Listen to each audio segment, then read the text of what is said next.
You're listening to Power Athlete Radio, a podcast dedicated to empowering your performance every damn day.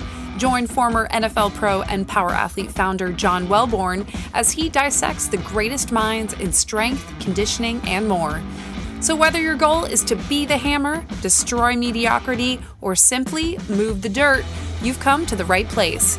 Now with the warm-up done, let the gains begin. All right, welcome back to another episode of Power Athlete Radio. It's been too long.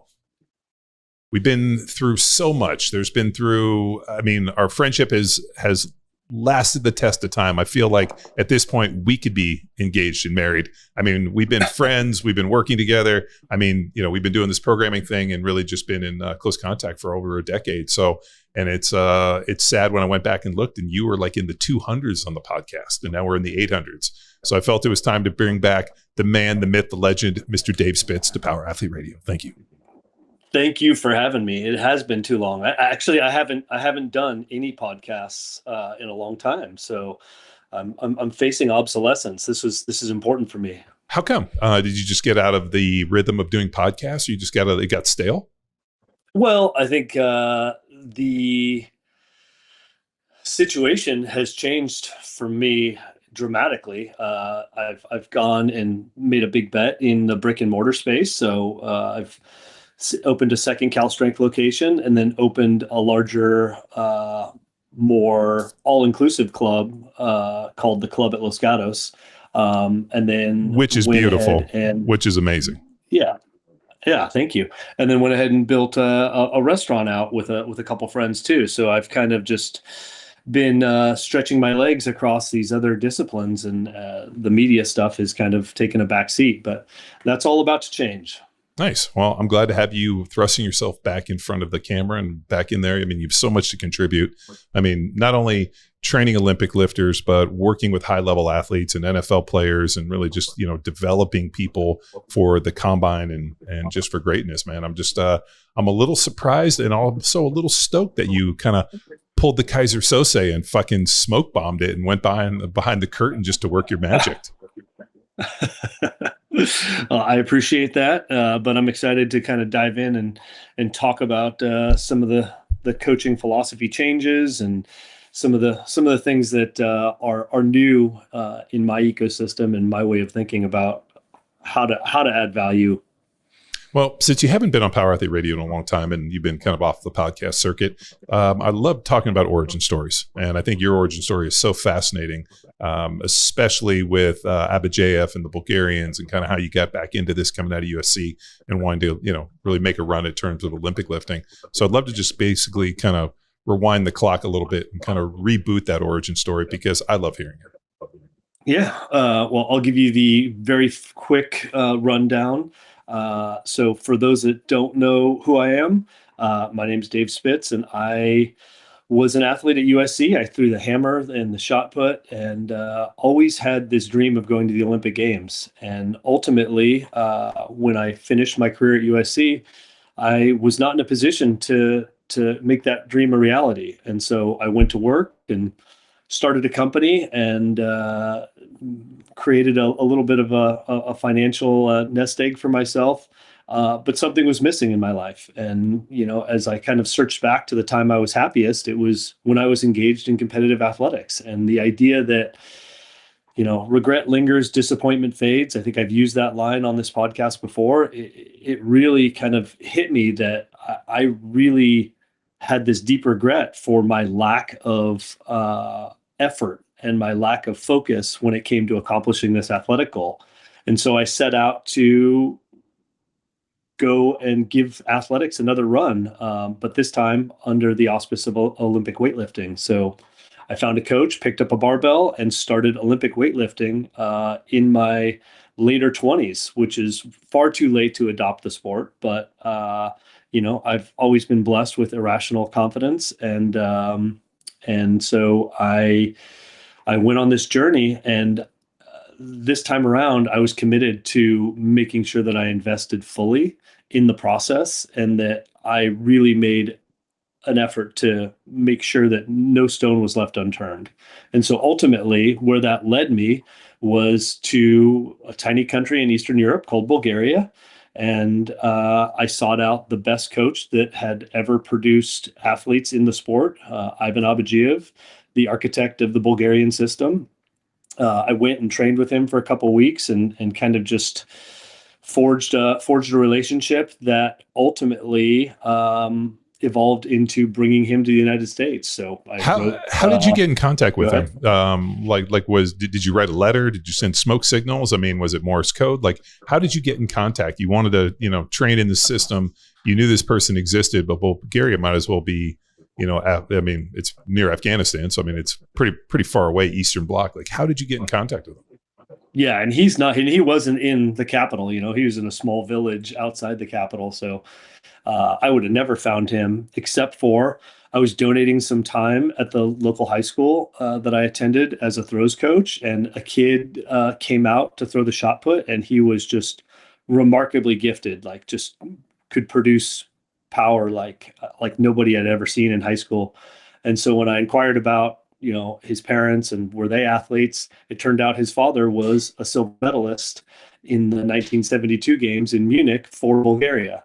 And so as I kind of developed that relationship, he kind of took the reins. His name was Alex Krychev, and he started coaching me, but he was literally like patient zero for Abadjiev in Bulgaria. So he was, from the same small town, and Abadjiev started experimenting with his hyper specialized methodologies on Krychev.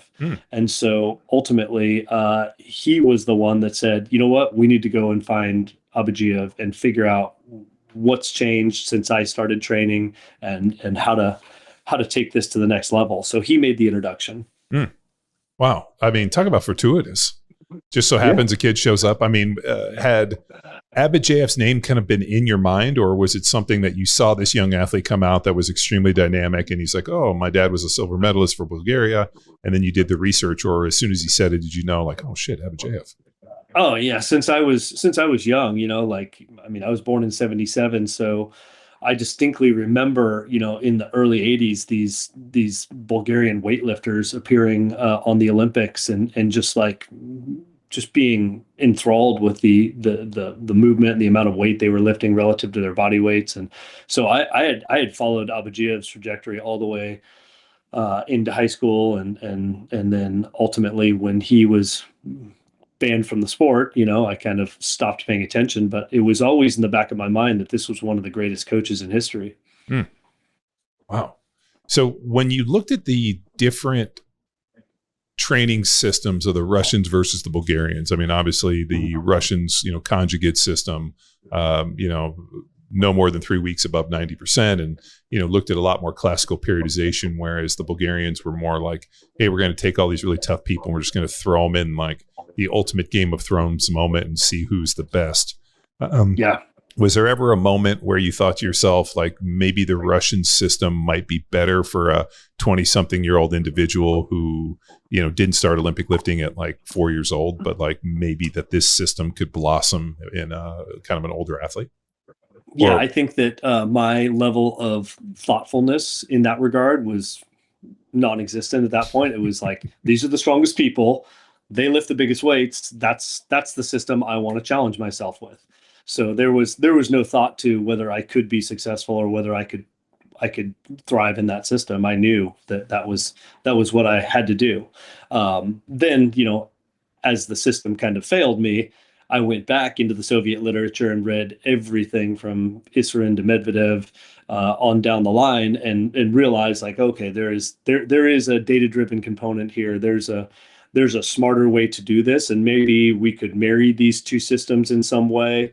And ultimately, when you look at the California strength system today, there's a lot of Russian concepts, there's a lot of Bulgarian concepts, and then there's a lot of concepts that are all our own. You want thick, sidewalk-splitting slabs of muscle? You want to walk into any room and turn heads like gravity just shifted? Then you need Jack Street, the same battle-tested methods I learned from over a decade in the NFL. Claim your 7-day free trial at powerathletehq.com/Jackstreet and let the gains begin. So as a coach, and I know this, you have these amazing influences. I know for me, I was extremely influenced very early on in college by an individual named Todd Rice. And Todd was a, Olympic lifter, Olympic lifting coach, and, came to Cal, I want to say in my junior year. And he had actually traveled to the Eastern Bloc and had, handmade VHS tapes of like training in the Bulgarian training halls. So, when he started teaching technique and started teaching us how to Olympic lift, we had a TV and he's showing us these videos, like, handheld kind of shaky stuff, and watching these individuals use post-activation potentiation, where all of a sudden they're over there snatching a, heavy single, double, triple, and then going over and immediately jumping over boxes. And we started looking at like a lot of like the plyometrics and their GPP work, and just a lot of that early influence, especially with the post-activation potentiation stuff that we were doing, which wasn't inherently Bulgarian, was more Russian in a lot of ways.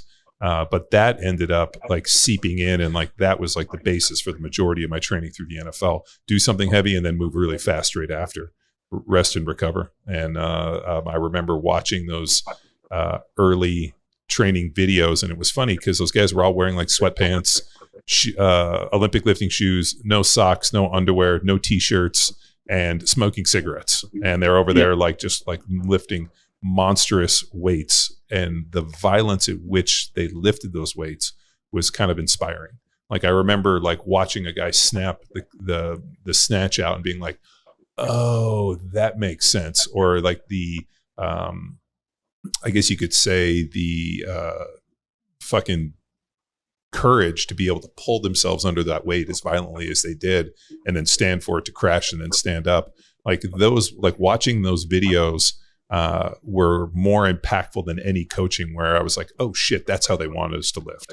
And then being able to kind of replicate that and being like, all right, well, if I can use compensatory acceleration and these other things, if I can lift like that, this will translate on the field. Whereas, you're looking at it in kind of like these static pictures, and you don't understand the violence or necessarily the way it works until you see it in real time.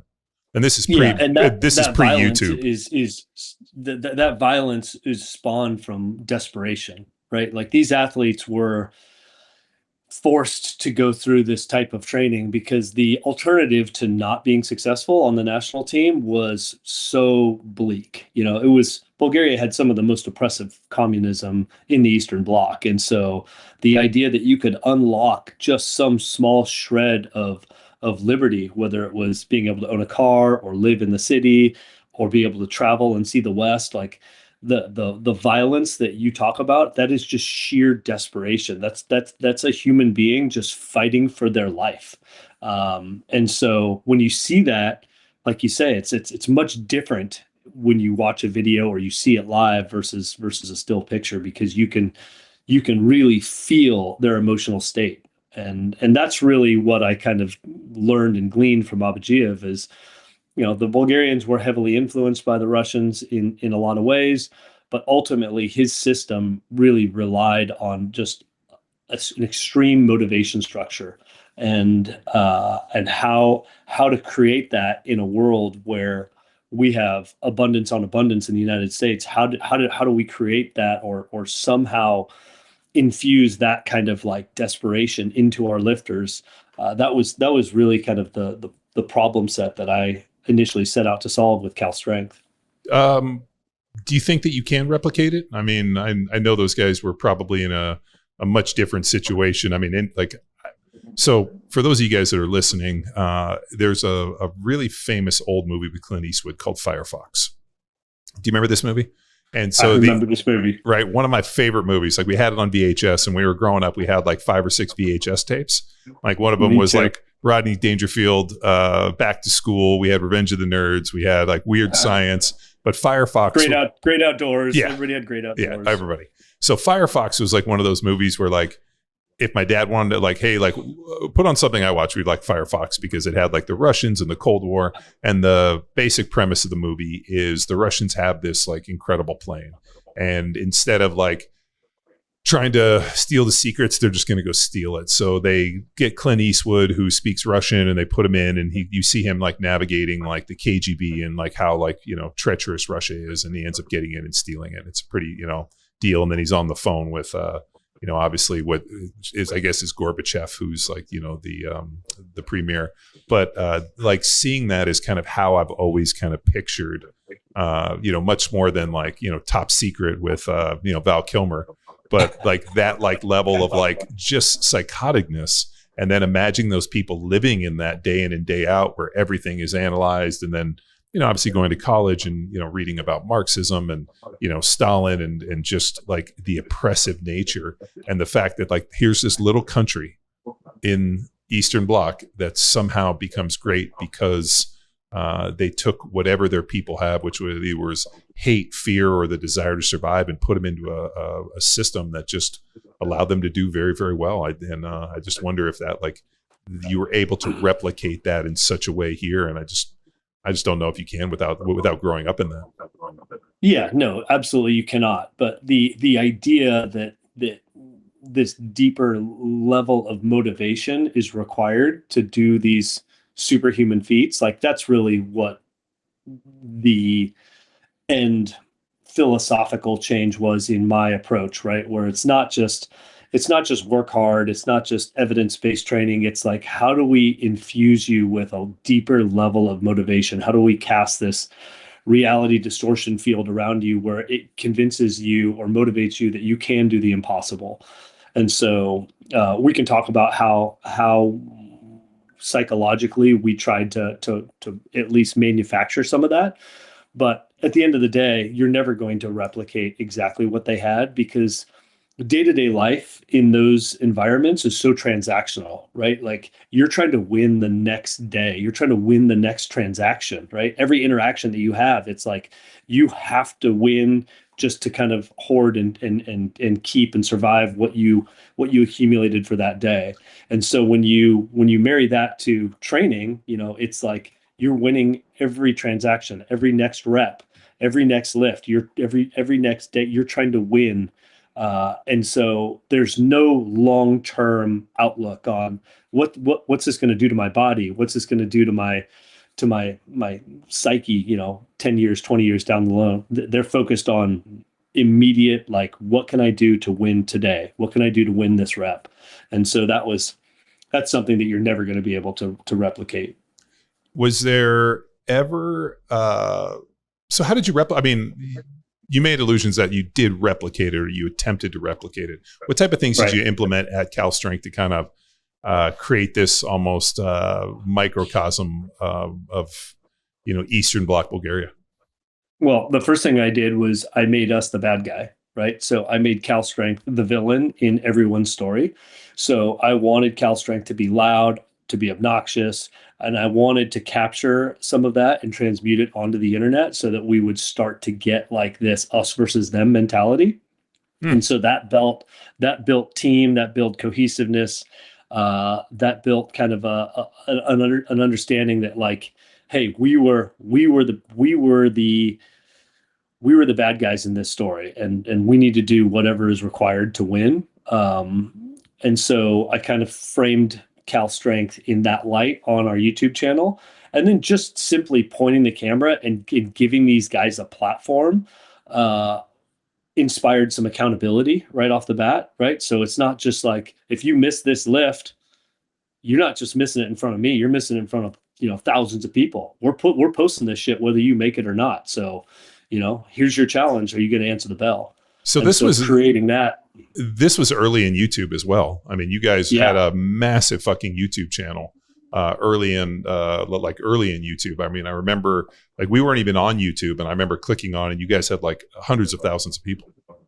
Yeah, we definitely were early in our adoption over there, but simply, like, it started as a vehicle for accountability, motivation, and alignment, right? And then it kind of became this, gym porn that people wanted to watch, and it was like, it became very, very voyeuristic and cool. And man, it was a lot of work, because some of the personalities kind of, like, keeping them back in the box was not easy at times. They would take it too far, and so trying to navigate those waters was not exactly easy. But ultimately, we didn't produce anywhere near the results that the Bulgarians produced, but I think we definitely did a lot to elevate the status of USA weightlifting.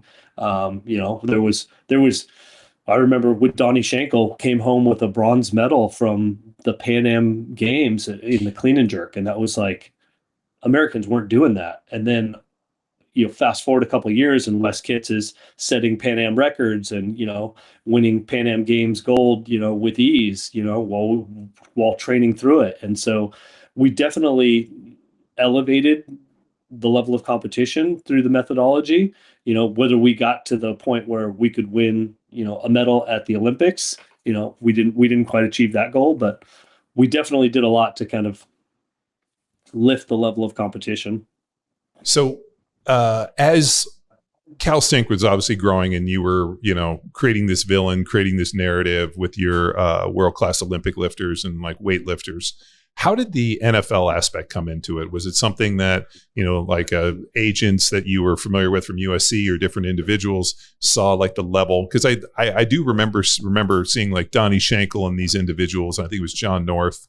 And then there'd be like Jackie Perez, who would be in their Olympic lifting in like, bikini.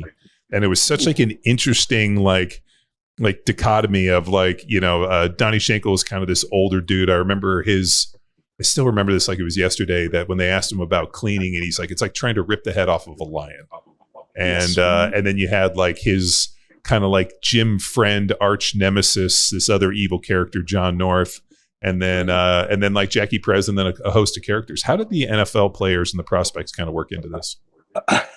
So as I was building this, weightlifting team, this cast of characters, the engine, the vehicle that supported the weightlifting team was sports performance. So, while this weightlifting circus was going on, I was actually running a gym that catered to youth athletes. So junior high, high school athletes predominantly. And so I essentially built kind of a college strength and conditioning environment and offered it to junior high and high school kids.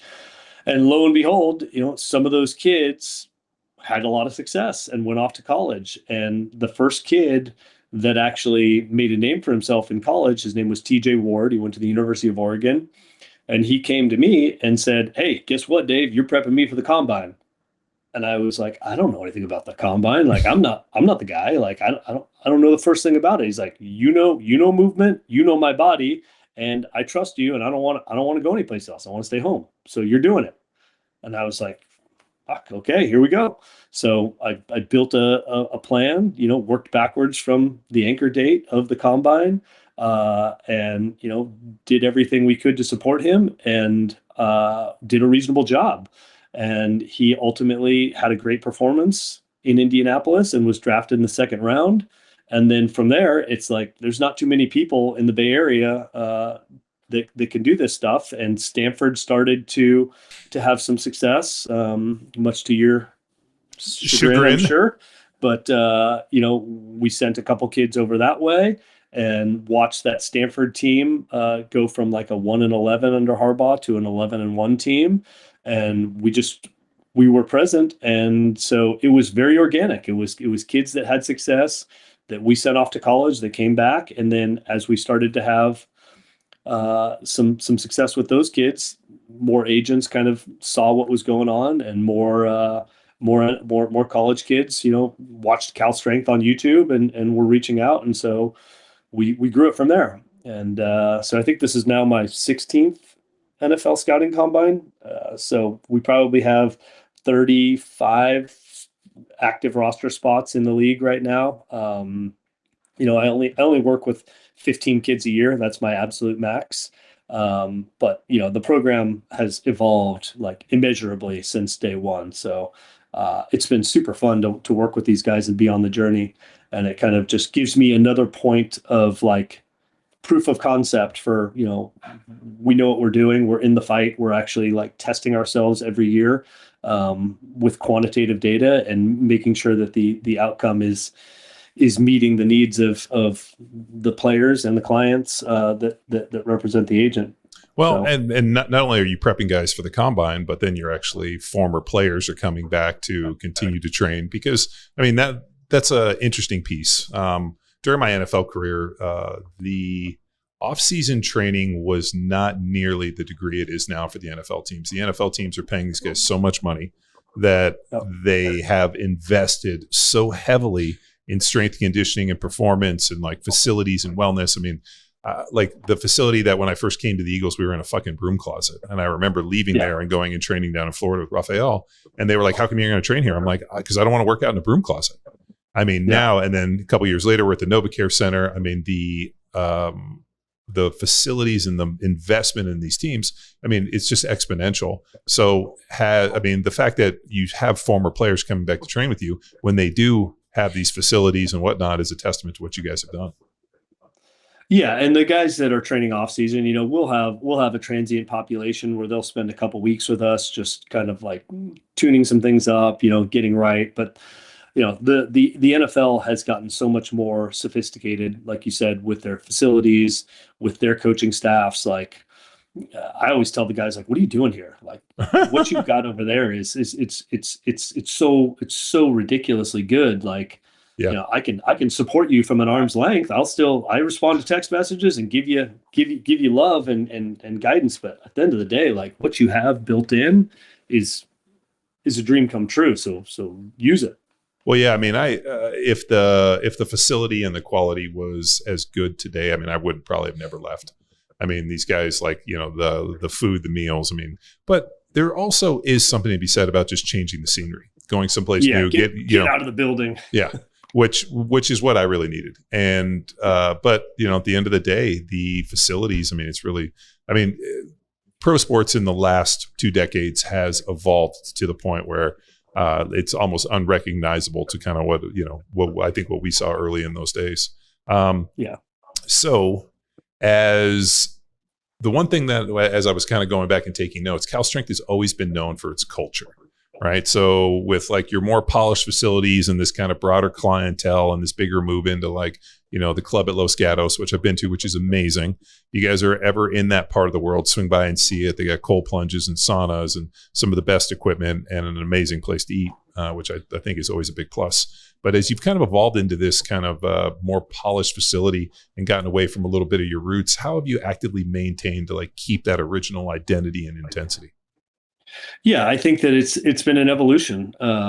My goals have shifted quite a bit, right? Like I was obsessed early on with attaining that Olympic dream. Like I needed for me to make sure that I participated in the Olympic movement however I could. And so even though I failed as an athlete, both in track and field and weightlifting, as I reinvented myself as a coach, that was still, I'm a missionary at heart. That was my goal. That was my mission. And so I was obsessed with intensity. I was obsessed with, trying to get this thing as perfect as we could. And so, it was less about, in some cases, which is embarrassing to admit in retrospect, but it was about my goals, not necessarily their goals. And so, that evolution, now that I've coached at 2 Olympic Games, and I've got that monkey off my back, now I value adaptability, athlete ownership, and creating a culture where it's not so vertically integrated, but it's more horizontally integrated. So, my coaching now is much more collaborative than it used to be. And just understanding like the emotional state of the athlete and truly leaning into their goals. So, making it not just physical, but like, more of an emotional type connection. That's really where the culture has shifted to. And I think that, the old Cal Strength is gone and not coming back. But, I think what's arisen in the aftermath is significantly better and more special. So I'm a big fan. Kind of where we're at today. I mean, as much as I enjoy the old grit and grime and, the lack of windows and just like, I remember the first time when I walked in there, when you invited me out to come work with some of those young NFL offensive linemen, I went in there and like, I was like, dude, this is gritty and tough. It was dirty. Yeah. It was grungy. And then seeing the the club at Los Gatos and seeing the evolution. It was I was glad to have seen it in the early days, and I'm glad to see it evolve into it. I think if we don't evolve, we end up dying. And just talk to the Neanderthals about that. So yeah, you mentioned failing fast and learning from the Bulgarian experiment. How do you personally balance like that dogma and that like experimentation piece? And I know we talked a little bit about, your influences with the Bulgarian and the Russian system and then what you've done, but like being able to kind of marry the experiences and what you've learned with the Olympic weightlifters and kind of, working with some of the top NFL players. Like, how does that marriage work, especially as you kind of poured it out to the everyday athlete and people that are in the general population, which is still a market that you serve? Yeah. So, I think that piggybacking on the evolution, the Bulgarian experiment definitely taught me how hard and how far you can push an athlete. Right. And it also taught me what happens when you push too hard and athletes break and the aftermath that comes of it. So now, we test new ideas in a more structured framework. I think that we have our principles and we have, progress within those principles. But also, you can't coach based on a fear of being wrong. So you have to be willing to experiment and try to introduce a little novelty here and there. But at the end of the day, I think I've learned enough to know that prioritizing the athlete's well-being is the first and most important concept that every coach needs to adopt. So is there ever a point where there'll be like a Cal Strength coaches mentors program? I mean, I know you're kind of similar to us in that we work with, the end user, but I also influence coaches obviously through this podcast, through our Power Athlete methodology, yep. And then, through our coaches collective that we're having up, in next month. But that ability to bring people in, do you guys do internships or bring people in and kind of teach them a little bit of the special sauce that's behind the curtain? Yeah, you do such an amazing job with the coaches ed. I think that's an area that I'm really interested in, especially as I get older. I've got a few more grays in my hair. People are I've got scar tissue that has developed, and I would love to give back however I can. Things have been so busy building, the club, building the second Cal Strength location, building the restaurant, that I haven't had time to do that. But that's certainly on the horizon, and I'm already kind of working with Wes to kind of mentor him.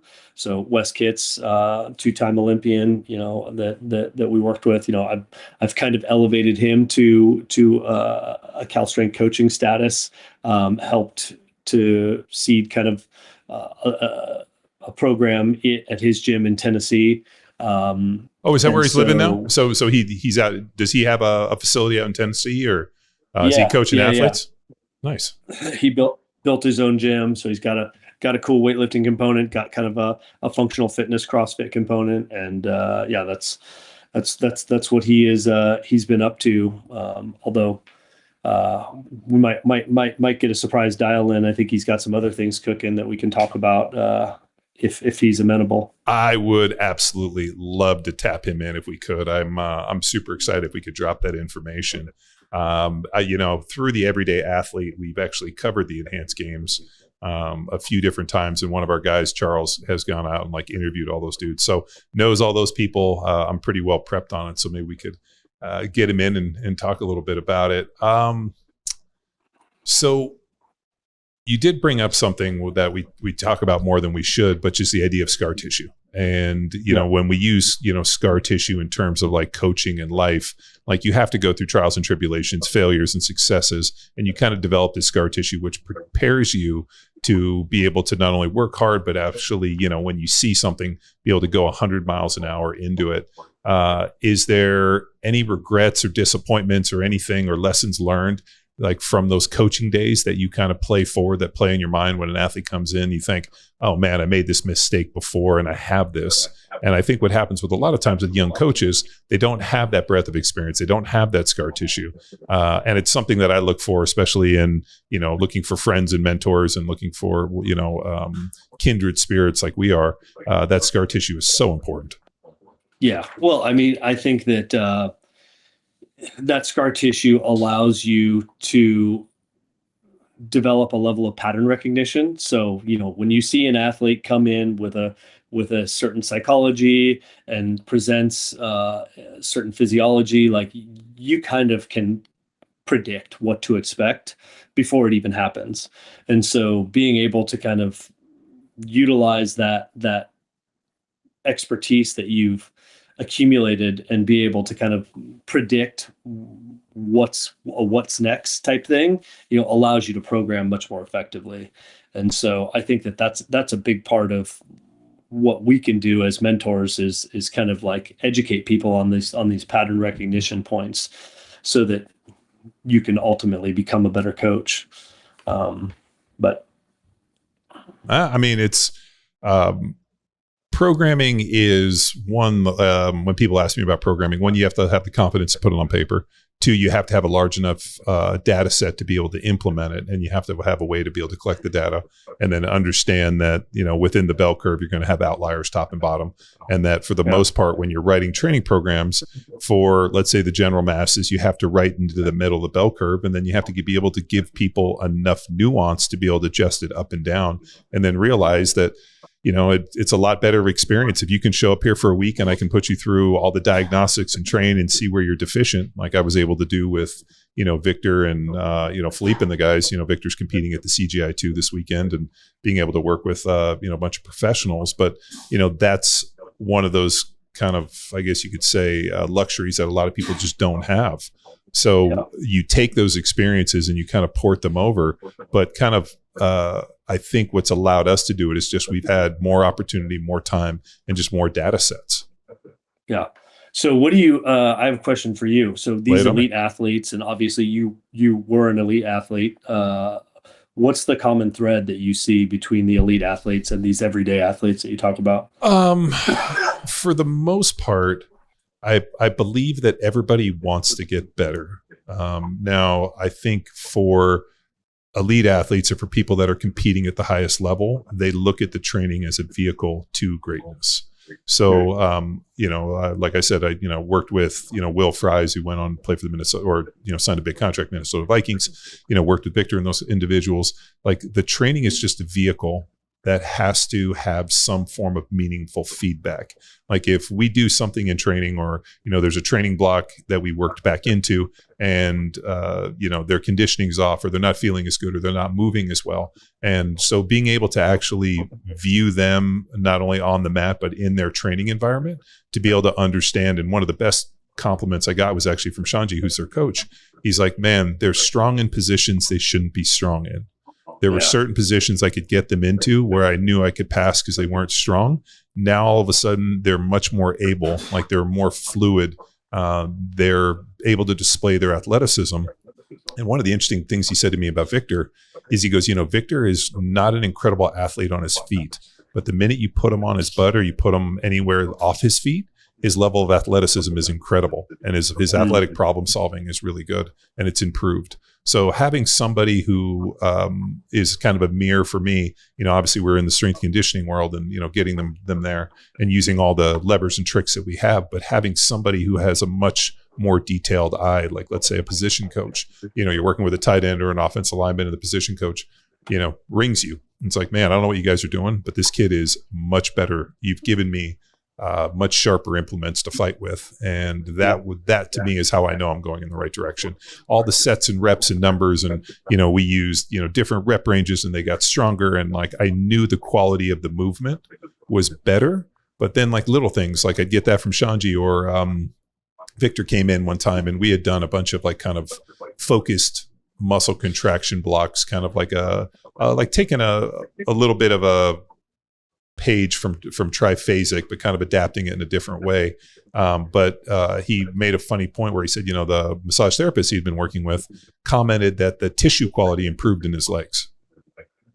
And one of the interesting kind of byproducts I know is from Cal Dietz, tissue quality improves, especially with heavy eccentrics.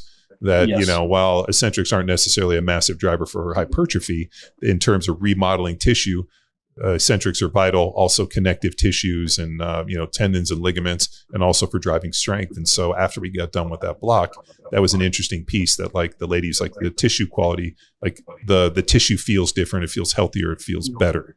And I don't know if that was a combination of like a diet change or whatnot, but those little kind of, I guess, lighthouse nuggets, those little moments of brightness, what you hear, like let you know as an individual that you're on the right track, opposed from working with the general population people through, an arm length transaction, like through the internet, employing things like, the feeds, or, we have a pretty active Discord that we use for Power Athlete, but being able to look at those kind of interesting comments that people make and then digging deeper to figure out like, okay, how do we help this individual and how do we create the most rich training experience? And I think the only way you can do that is by being, vigilant, interactive, and actually somewhat inquisitive and caring. Yeah, I think that's well said. Like, it's not about talent. It's about coachability. It's about teachability. Once people start asking the right questions, you're on the right track. Once they're armed with enough information that they have the wherewithal to be able to phrase the question in the right way, and that you've at least transmuted kind of some aspect of culture, some aspect of what it is to be an athlete and to train like an athlete. And I think that's really what we've tried to do is, you going back to, evolving that Cal Strength culture. We've kept the competitive spirit, but we've added sustainability, and we've got people who want to train hard and train for life. And it's a much different endeavor to train somebody to be an everyday athlete. But man, it's just as rewarding as working with some of these ultra high level people. Yeah. Well, I mean, in a lot of ways, it's meaningful because it's offering them longevity. It's offering them health. It's allowing them, like, I've always viewed strength and fitness and performance and all the stuff that I do, within the gym and within life, is freedom. Like the freedom to do whatever I want, whether it be, go out and cut down trees or go into the gym. I mean, whatever it is, go do jujitsu, like whatever task is presented to me, I want to believe that I have a level of strength, knowledge, and fitness, and the ability to execute whatever's required. I never want to be in a situation where like I physically cannot do something and I become a prisoner. So I view it as freedom. And what I've offered thousands of people is the ability to be free by, one, prioritizing strength, understanding movement, and being able to do it with enough repetition that you actually get good at it and continue to drive adaptation and, set principle and all this other cool stuff. Yeah. So we both have young children. How do you instill that in the kids that you work with? I know you have kind of some youth athlete training concepts. Like I would love to get into that with you and kind of talk about youth sports. And the youth sport thing is really interesting, especially out here in Texas with all these different club sports. We never played one sport year round.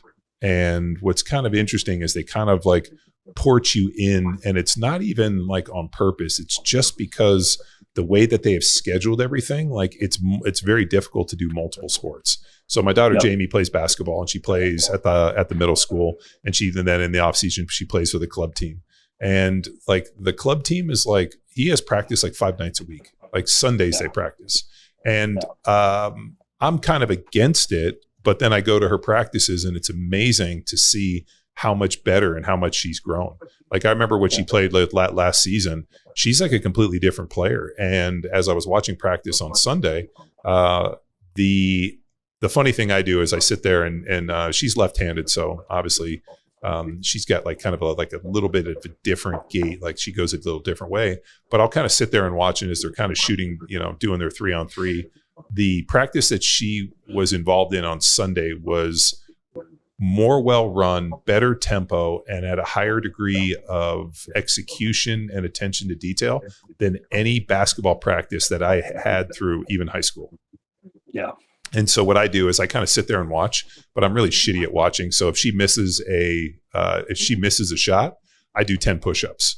So just randomly, she misses, I just go do 10 push-ups, and I don't tell anybody. My semen was not sufficient. No, it's just because I'm sitting there for like 90 minutes, 2 hours, and like I've never been one. Like if you're doing something, I want to do it. Like I'm like the last person, like if you're working and like, like I'm sure you have different people, like let's say you're, swing by the house and you're doing something and they just kind of sit down and watch you work. Like, give me a broom. I'm going to help. So like the fact that these kids are busting ass on a Sunday, I just, if she misses a shot, I just do push-ups. And then her coach is like, Jamie, every time you miss a shot, your dad does push-ups. And she like came over and she's like, you do? And I'm like, yeah, I'm trying to get like, I have this deal where I try to get 100 push-ups a day randomly. And it's just like, if either I can do them in the gym or if it's a day off, I like, so I also, what's his name? Josh Bridges had that, deal of like pay the man, like you got to pay the man every day. And so I have this love-hate relationship with the Echo Bike, and I owe the Echo Bike a certain amount of calories every day. And so we've been doing this, fitness challenge, which is, it's always good to stay in shape as you get a little bit older. But like, especially you show up and your friends are in shape, you want to be in good shape. But like one of the ways I do it is 5, 6, 7 days a week, I try to give at least, 400 calories to the Echo Bike. It's got to be between 300 and 400. And I kind of like do in different ways, but, I'll randomly like hit some stuff and I do push-ups.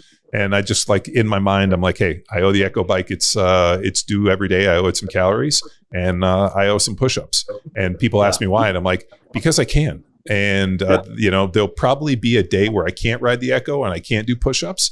And I'll be sad that I can't do it. So if I got to do push-ups and pay the man and then, obviously lift weights 4 days a week. So it's because like, do we do it because we need to? 100%. But do I do it because I can? And it's a great show that like, to be physically capable to do these things. And because I think that there'll be a day when I can't do this stuff and I'll be sad that I can't. So, I mean, it was like when the NFL ended, I really loved playing football. I loved the violence of the game. And when I didn't get to play anymore, I was sad that I didn't get to play.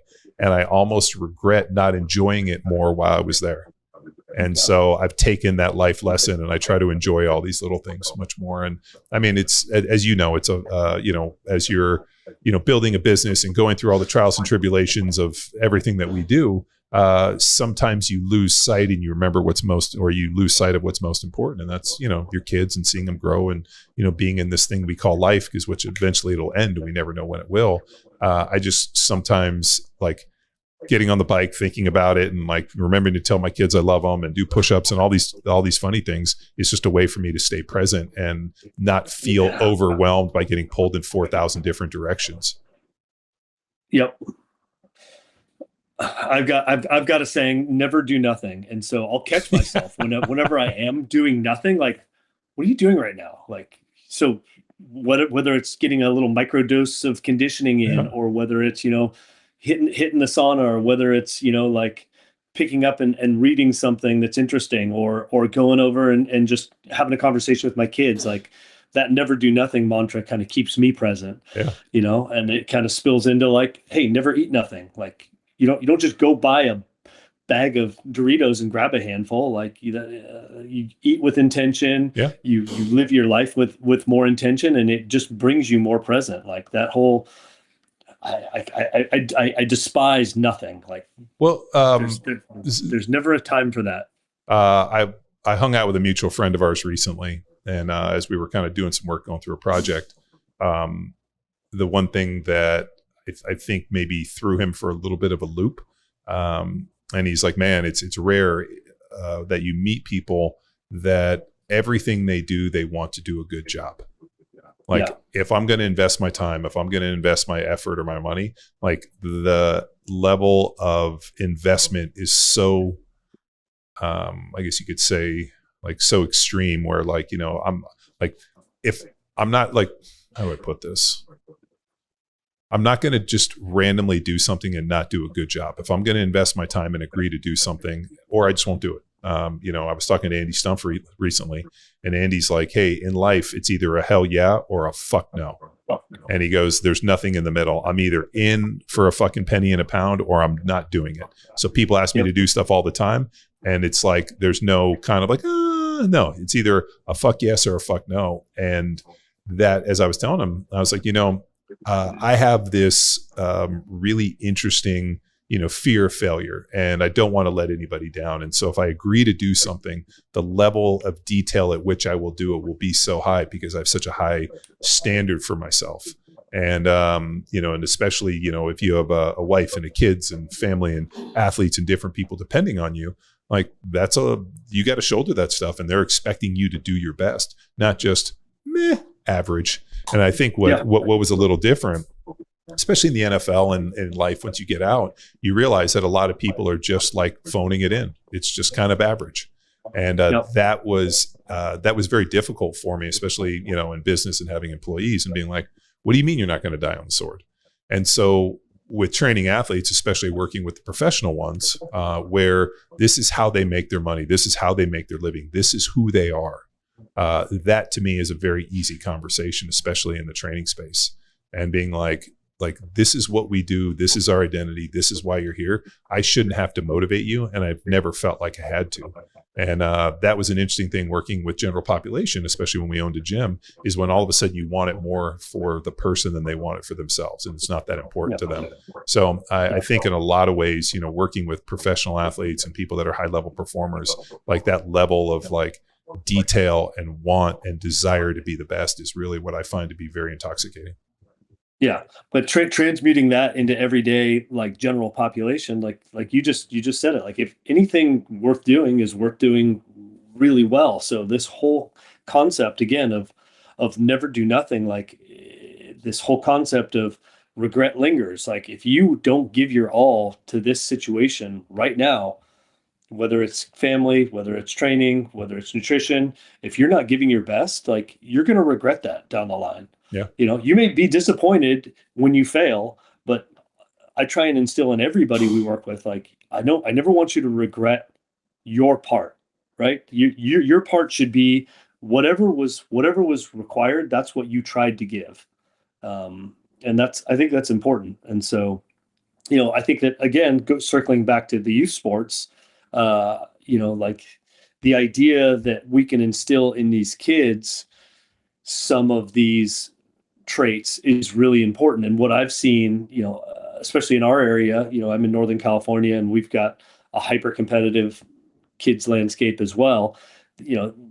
We see so much in terms of early specialization, and if it's year-round baseball, like they are all in on the travel teams, on the little league, and then at the end of the day, like these kids, a lot of them, they get to high school, they get to freshman and sophomore year, and they've got this amazing skill set, but they forgot to become athletes, right? They've neglected this whole big component that represents your base, and they ultimately get motored or out athleted by these guys that are either just genetically superior or have invested the time in understanding these basic movement literacy components. And I don't know what that teaches the kid, but it's nothing good, right? Like, well, so I kind of was thinking this because, my one daughter plays soccer, and, soccer is like a multi-directional sport, right? So, yeah. Obviously, like, you have to run left, you have to run right, and it's kind of skill acquisition. So I view soccer as an interesting sport because it's hand-eye coordination, it's foot coordination, it's moving, it's running. So it really offers kind of a broad skill set that probably doesn't apply to, like, let's say, like if you wanted to play softball. I would probably say that if you grow up and you're a pretty high level soccer player, you can probably port that over to more things. Basketball is another one, right? Think about like all the guys that I played in the NFL with were all pretty good basketball players. And most NFL players are playing in the NFL because they cannot play professional basketball. Tony Gonzalez, great one. Obviously, best tight end to ever play the game. His dream was to play basketball. So basketball is one of those interesting sports similar to soccer where it's hand-eye coordination. You got to be able to move and right, and there's a skill development. So I'm not necessarily upset about those sports being played with frequency because they're also not like one side dominant. Where I get a little nervous for my son is he really likes playing baseball and he like loves to play and wants to play. It's not something we have to push him for, but like, I think about the hitting. So we take him to this hitting coach and I'm always like, can you get him to hit left? Like, let's just balance this thing out a little bit. Even if it sucks, just teach him, like put the glove in the other hand. And so finding different ways. But one of the things that he has to do is jujitsu. And because the jujitsu is ground, it's right and left, and you have to go different ways. I think it's good. So I think if you're going to play a sport that's balanced, like let's say a soccer or a basketball, opposed from something like a volleyball or a baseball or softball, where it's all very, one side hitting and jumping and it's very dominant in certain sides. I think you have to throw something in there that's, allows balance. I agree. Really, the bilaterally symmetrical sports certainly are going to be better long term, but even a bilaterally symmetrical sport like soccer, for example, you're still going to have some deficiencies in the posterior chain. So where we kind of default is, if I had my druthers, it would be like teach movement literacy to all kids, let kids be kids again, but make sure you have seasonal multi-sport exposure, but then use strength as the anchor. I think it's really important. Like, for us, there's 8 fundamental movement patterns that you have to execute well that can be progressed or regressed, throughout the athlete's life. So your squat patterns, your hinge patterns, your push patterns, your pull patterns, your rotational patterns, your lunging patterns, your gait patterns, and your overhead patterns. Like, if you can solve for those 8 fundamental movement literacy components, I think you would do a hell of a lot better than if you just focused on the sport itself. And so this is the argument I have with parents all the time. It's like, yes, I understand you're playing 5 days a week of soccer or baseball or basketball, and that's great, but it's not enough. It may seem like it's almost like there's an analogy to be made for the way we eat today, right? Like, most diets are calorically hyperdense, but like nutritionally void. So, you've got these people who are facing obesity that are malnourished. Well, in the youth sports world, we've got kids that are just fed an abundance of sports specificity and tactical and sports specific patterns, but they're void in terms of their basic fundamental movement literacy and being able to load these things. It's definitely a deficit that I think we have to address. So, because club sport and early specialization is so profitable for these coaches and it's how they run their business, they benefit by. I mean, I know that my daughter's basketball coach. I mean, it's like he would literally have a practice every single day if he could. And I think the idea is that the closer and the stickier I keep these kids, the better I have, to the point where Jamie will go and play basketball at the middle school, and for her to continue to play on her club team, he requires her to have a certain amount of practices with him because he doesn't want her skills to diminish. And like, I kind of understand that, he's invested a lot of time and effort. And like, if she wasn't like pretty fucking good, I was like, dude, like I try not to like be the helicopter parent. I'll drop her off and not go in, just sit outside and wait in the car. And just cause I don't want, but on like once a week, every couple of weeks, I'll go in there and sit and watch. And, it's pretty smart, man. They have like some older kids in there. They'll have boys play against them. And these girls, like are pretty good, man. Like, I mean, just like the skill base and like the ball handling drills and the shooting. I was like sitting there, like kind of jealous. I'm like, God damn, I wish I had this in high school. Like our high school practices weren't this well run, but I mean, also, my son's 9 and his baseball practices are much better run than the stuff I had. I think when I was his age, my coach used to crush about a dozen beers before practice and then come out there fucking hammered and yell at us and basically play fungo and trying to kill us with the ball because he was drunk and mad at his life. Like it's a completely different world now with, social media and cell phones and this, like us coming and telling my mom, hey, I think our coach was drunk. And my mom's like, you don't know what the fuck you're talking about. What do you know drunk? Well, he's like in there drinking beers. And my mom's like, no, he's not. And then sure enough, now people would shoot it with a cell phone and that dude would be eviscerated. You can't crush a dozen beers and go out and basically play fungo and try to kill the kids with the ball. So it's just a different time. I don't know if it was better or worse, but I feel like the time we grew up made us much more self-sufficient and resilient. Whereas now I feel that just the level of detail and expectation is made almost maybe not nearly as like capable problem solving because there's so many solutions available to them. Yeah, I agree with that. I mean, one of my core theses is, as we age, you and I are the same age now. the idea that, you ought to probably train closer to what a kid trains like as we get older, in terms of like using resistance to challenge positions, incorporate a variety of different movements and allow yourself the opportunity to solve these movement problems.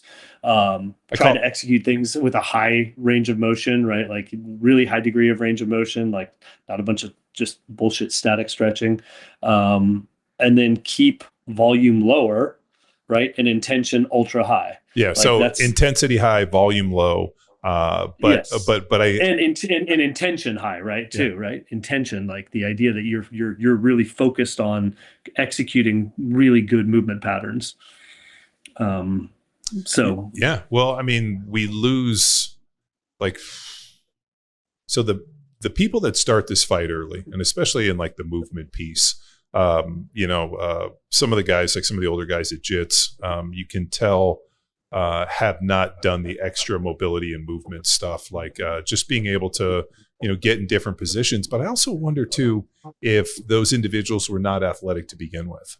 So yeah, certainly. I have this like fixed memory of myself and like know how I can move. And there'll be certain things, like obviously I have some limitations. I got to get rid of this bone chip in my knee, and then obviously some limitations in my shoulder. But like anything outside of that, like, I'm a little limited in that way, but anything outside of that, whether it be hip mobility or anything, like just body control wise, I've had that my entire life, but I've also continued to train. And I think training heavy with appropriate load, different movement patterns, step, squat, and lunge, X, Y, and Z axis, being able to, mix of bilateral and unilateral movements and being able to stay strong, I feel like is the best hedge. But then also having something that allows you to go demonstrate this in a competitive way. And for me, when I left the NFL, I didn't know how I would ever find that again. And it was really fascinating when I started doing JITS, that like it scratched that itch. Like now here I'm able to like move my body in space against another individual to accomplish a known or novel task. And, for that definition of athleticism, for me, at the time at which it came was probably the exact right time. I don't know if 10 years prior I would have been as open or as like concerned with it, but I think as we age, like you need to do something that allows you to, and I think movement keeps you young.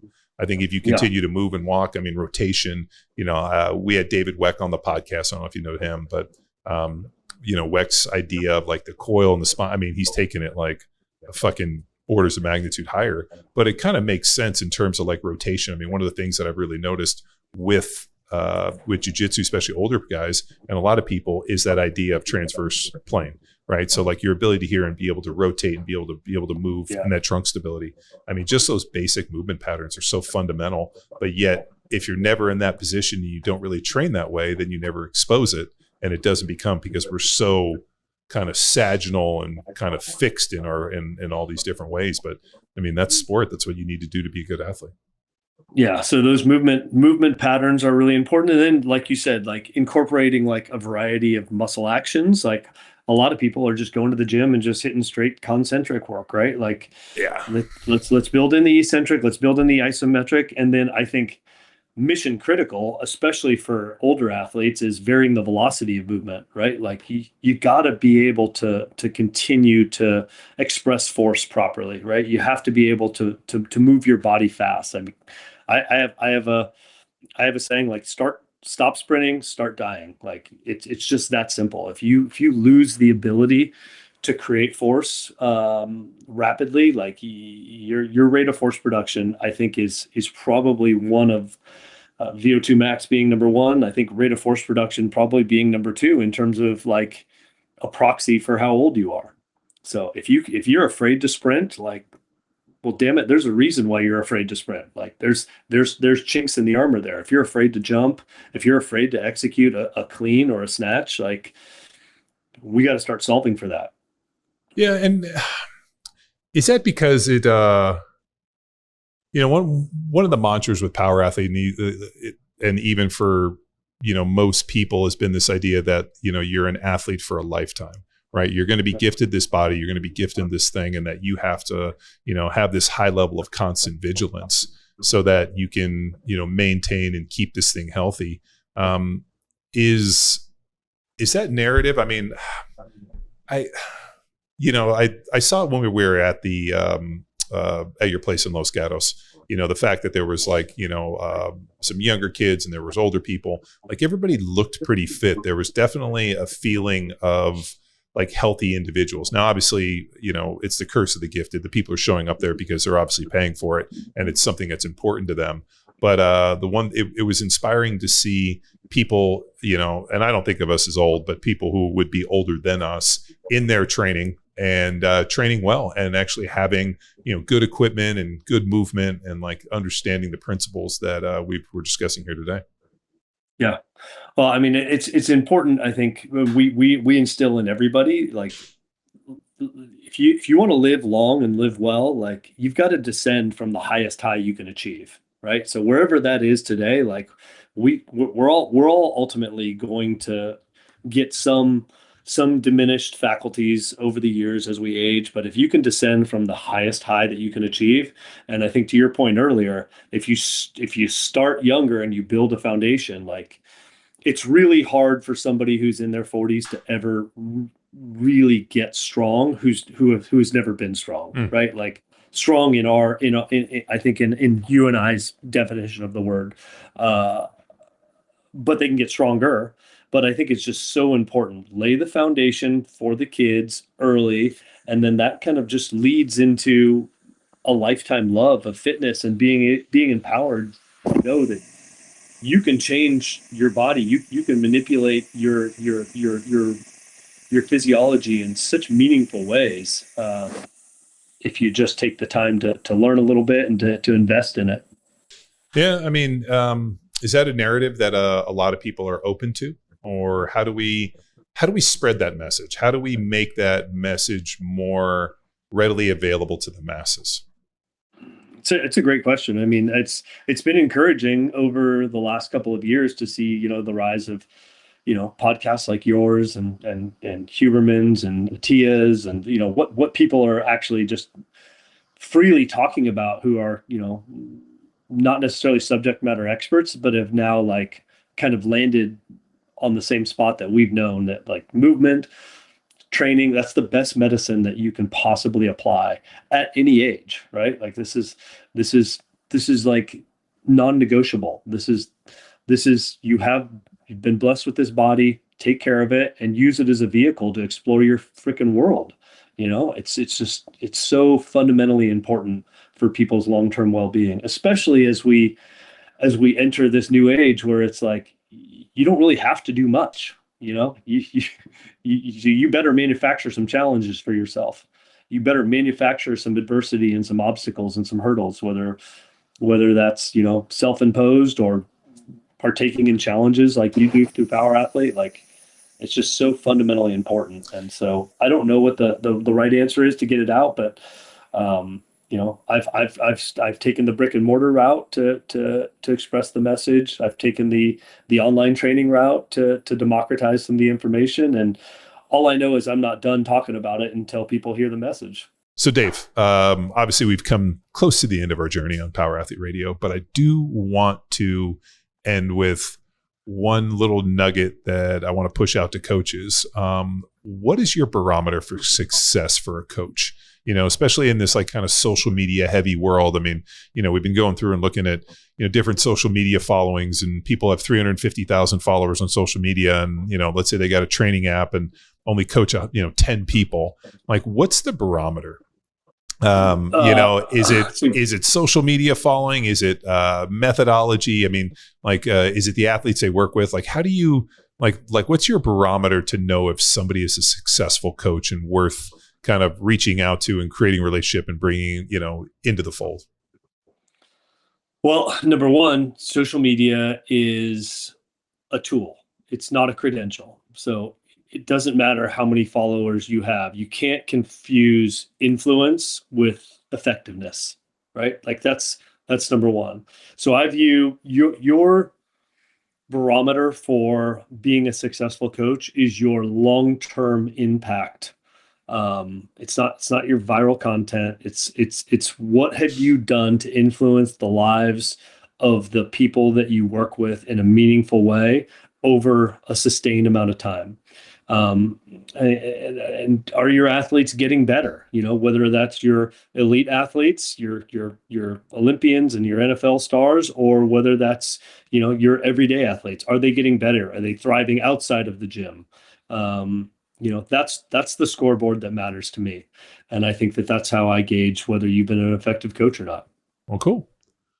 If people want to get a hold of you, I know you're, difficult to get a hold of, like Batman. We got to usually send a bat signal up and hopefully have you, show up and be like, you'll never have to ask. But if people want to get a hold of you, what's the easiest way to get a hold of you? CaliforniaStrength.com, at Cal Strength, or at Cal_strength for the Instagram, California Strength on YouTube. We tend to be pretty available. Is it Cal Strength on OnlyFans too? It's launching soon, coming to an OnlyFans near you. Yeah, it's Big Daddy Spitz OnlyFans. If you guys want to look him up, it's pretty sexy. So, hey, dude, make millions, dude. Dave, thank you so much for taking the time. Glad to have you back on. Always great to connect, and thanks for tuning in to another episode of Power Athlete Radio. See ya. Thank you. This episode of Power Athlete Radio is powered by Train Heroic, the most immersive strength training app experience on the market. We've built an online training business by partnering with Train Heroic to deliver all of our world-class training programs like Jack Street, Hammer, Field Strong, and Grindstone. To learn which Power Athlete training program best suits your goals, head to powerathletehq.com/training. And if you're a coach looking to build a business with the best training tech in the business, head to trainheroic.com/powerathletehq. Hey there, Power Athlete Nation. Big shout out to all the heavy hitters who stuck around till the final whistle. If you've been soaking in the knowledge bombs and epic tales we've been dropping for free, here's your chance to be a game changer. Swing by ko-fi.com/powerathlete and toss a few bucks our way to keep the podcast fueled and firing on all cylinders. That's ko-fi.com/powerathlete. Your support makes a difference. See ya.